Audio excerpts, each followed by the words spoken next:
Hello, friends. Welcome back.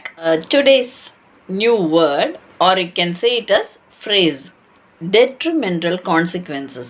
Detrimental consequences means negative or harmful results or effects on taking a decision. நம்ம எடுக்கிற டிசிஷன்னால வர பின் விளைவுகள்.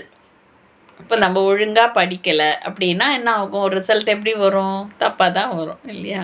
Detrimental கான்சிக்வன்சஸ்னால் அதோட பின்விளைவுகள், அதோட நேர்மறையான அனுபவங்கள் நம்ம சந்திக்க வேண்டியது வரும்.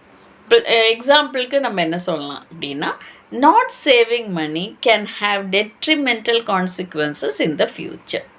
பணம் நம்ம சம்பாதிக்கும் போது சேர்த்து வைக்கலைன்னா நம்மளோட ஃப்யூச்சரில் அது கண்டிப்பாக பாதிக்கும். So think wisely and decide. Am I right? Thank you so much for watching the video. Till we meet again, take care. Bye-bye.